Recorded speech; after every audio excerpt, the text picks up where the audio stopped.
Welcome back to another episode of Rock Boys Football. Dill, Michigan surviving against Minnesota. Like, we're going at it before we even record. Obviously, the boys are kind of frustrated in terms of how that second half went for Michigan. Now, Dill, if I were to start with a positive note, the first half is exactly how you want it to look if you're Michigan. Like, I thought Alex Orji, outside of that interception to Colston Loveland, threw the football quite well. You saw them getting really versatile in terms of how they wanted to run the football as well. I think you can continue to see this Michigan offense with Alex Orji being the guy take some steps. That being said, you can't have third and fourth quarters where you're dormant on offense. And obviously the Michigan defense has to play a little bit better late in games as well. We'll get into maybe a little bit of a depth concern for this Michigan defense.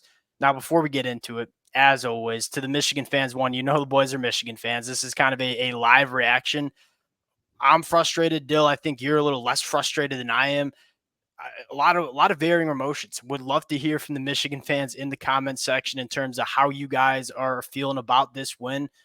And of course, if you all do enjoy the content, consider subscribing to the channel. The support's been amazing from the Michigan fans. Appreciate you guys. And Dill, look, I'll give you the tee box here. Where do you want to start? I would prefer to start with this Michigan offense because I think that continues to be the biggest storyline for this team the rest of 2024. And that is the game I think you kind of wanted to see, or at least the progression, because you said it. I mean, Alex Orji made some nice throws, obviously a drop there by Kendrick Bell, but he was doing what he had to do to keep that offense moving. And I don't even necessarily agree with the comment that they were dormant in the second half. I mean, it's not like they were going long stretches without getting first downs. Like, were they as explosive as they were in the first half? Obviously not, but you take away that holding penalty, they score 7 there.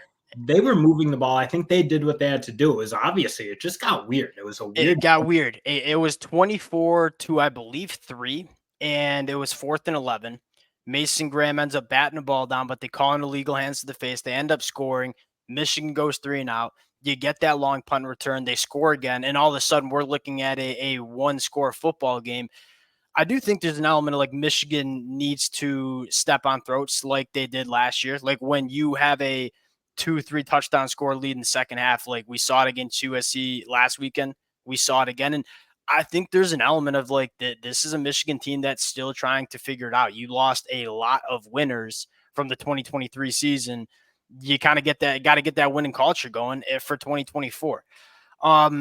I do want to, like, again, I feel like a lot of Michigan fans will do the doom and gloom, but like they did win the game. Oh, I don't think it was a super close game at the end of the day. It got a little weird. You see 21 points scored in that fourth quarter, but obviously I think for like 3 quarters of that game, Michigan was very 100%. I don't want to, like, it's more frustrating in terms of just how they played in the fourth quarter in terms of like why it had to be like, maybe it's just because my heart rate's a little bit up from the last 10 minutes of that football game more than like doom and gloom.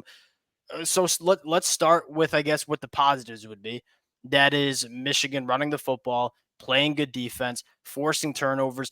We are starting to see the importance of Michigan staying on the football field because when Michigan does go 3 and out, it's a problem that we kind of knew was a problem going back to the start of 2024. The depth on the defensive line isn't necessarily great, right? When Mason Graham and Kenneth Grant aren't on the football field, Rayshon Benny's playing well. I think you have guys playing well, but it's not as dominant of a defense as we're used to seeing when you don't have 2 of the best players in all of college football on the field. Probably worth noting, like starting left tackle goes out with an injury. Josiah Stewart, who I think is playing himself into being one of the best edge rushers in the country, didn't play in this football game. Will Johnson didn't play in this football game. So it wasn't like Michigan was super healthy on either side of the football.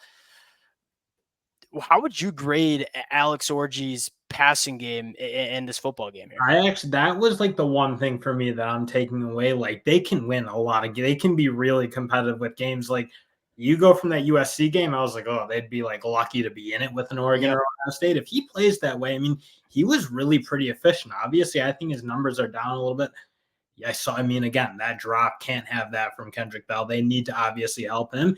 And then that one error he made, obviously, to Colston Loveland. I mean, you wish he made that's a touchdown there, so you got to make it. But like, that's the only real thing that I came away with. Like, oh, that's horrible. And I think there are a lot of realities where Colston Loveland's coming down with that. You know what I mean? Like, that's a play we've seen Colston Loveland make in terms of combat catches, 50-50 balls.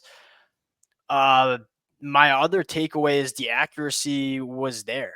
like he threw a few balls that maybe were slightly behind intended receivers, where in some cases there were drops, in some cases we made some plays, but they were competitive throws. Like this is a Alex Orji quarterback that I think you can see the steps that he's taking, and I think you're seeing a little bit more two dimensionality in the passing attack. More importantly, the rushing attack, I think, had the creativity they need from it. And I think that was the one big takeaway, because Alex Orji played well, but I like going to some of that two-back stuff, using a lot more motion. I think they did create a lot of lanes for them to run the ball, and they ran the ball for the most And I think you want to continue trying to get the ball to the perimeter, and not necessarily for it to be necessarily successful, but when you consistently go to some of that jet sweep motion and you get linebackers' eyes kind of going in that direction, then you actually go to the perimeter. It kind of sets up running between the tackles a little bit more. That's kind of the idea of jet sweep motion. But if we run a bunch of jet sweep motion without actually getting the football to the perimeter, it kind of takes, I think, the effectiveness away from that kind of look for Michigan. I mean, that also set up thing. I mean, that again, you go to that Alex Orji interception. That was a well drawn up play that if he throws to Donovan I Edwards, was going to say, touchdown. Colson Loveland had a touchdown too if the ball doesn't get floated into the middle of the field. So that type of play, I mean, again, Michigan just needs to make a couple of those, and they'll be really competitive. And I would like to see a little bit more verticality. And look, I love what Alex Orji did working to the sideline, rolling out. I thought that's when he looks his best as a passer, when you let him get outside the pocket. That being said, when we decided to go vertical, that one time that I can remember, like, you put a lot of stress on defense because a lot of teams are just going to have you boxes. Like, there's just going to be single high safeties, and you can attack vertically down the field. If you can sprinkle in just some of those plays and make game-changing plays off of that, I think that makes a lot of sense for Michigan too. Overall, I mean, again, it was kind of a weird takeaway game, but I came away much more confident in this Michigan offense today as opposed to what we saw against USC a week ago. Let's flip over to the defense. I think you got to give credit to Minnesota. Like, Max Brosmer made some hell of throws. He made some really good throws in that football game, specifically in the fourth quarter. Dill, I wouldn't have minded seeing a little bit more man coverage. Like, I know Joe Klatt was getting at Michigan for it, but what'd you say? He was honest all day. I thought he was way overblown. Yeah, Joe Klatt was starting. It's when the game started getting a little close. Joe Klatt was frustrating me a little bit. And I love Joe Klatt. Like, I know he's kind of a Michigan guy too, but it was a little irritating today, 100%. On the defensive side of the football, I do still think you are. By the way, TJ Guy emerging as a dude is really big. Like, we were talking about depth on the defensive line, I still think we're looking for it on the inside, but I think we are seeing Josiah Stewart and Derek Moore, but also a guy like TJ Guy really emerge. And if you can find three guys that you can rotate and keep fresh, that's really big for Michigan, kind of like we did in 2023. I think Wink is still trying to figure out this, and I think what was giving Michigan some problems is the tempo, not necessarily for what the broadcast was saying. Like, yes, I think it might get to the depth to Michigan a little bit, but I think more importantly, like, there is a lot of communication that needs to go into this Wink Martindale defense. Like, it's not a very simple defense. We are throwing a lot of different looks and a lot of different coverages and blitz packages at opposing teams. And when they start to go tempo, you see Michigan, I think, struggle a little bit in terms of the communication. I think it was just getting aligned even. Like, just yes. Again, we saw that with Mike McDonald in 2021 when Michigan State really started ramping the tempo on them. They started to struggle. So I think you're right. I mean, at the end of the day, I don't think like Michigan was in any way not the dominant unit on that field from a defensive standpoint. I mean, you saw for the first 3.5 quarters, almost like they were really smothering Minnesota. Obviously, that penalty was kind of what got them back in, but for the most part, Michigan's really dominant. But I think you're right. They do need to be able to defend against tempo, and that is probably like having a better plan for. We got to get to something maybe that they can line up and play better defense, play faster from that spot. Yeah, and I also think it just gets better. Like, what happened with Mike McDonald / the Jesse Minter defense, like, it just builds. Like, you get a little bit more comfortable running that defense. You're probably seeing some growing pains. Like, I know we said Wink Martindale was kind of the father of what Mike McDonald and Jesse Minter ran, but Wink Martindale doesn't run the exact same defense. Like, it's going to be some learning curves, especially when you have so many new faces, specifically in the back end of this. That's probably the bigger part. Is it's not with Wink. It's like you're getting a lot of guys who, especially with the amount of injuries or guys Michigan was holding out and rotating in, you just have a lot of inexperience on the field. And but they were playing good. I like the way the young guys are All playing. right, let's get into some shout outs then. Jair Hill is a dog. Like Jair Hill Really good. looks like he might be a 3-and-done guy. Like I think he's obviously the starter opposite Will Johnson. I think he's gonna be a dude next year and probably go to the NFL draft. I mean, that play to get your head around, go make a play on the football, get your foot in. It doesn't get much better than that.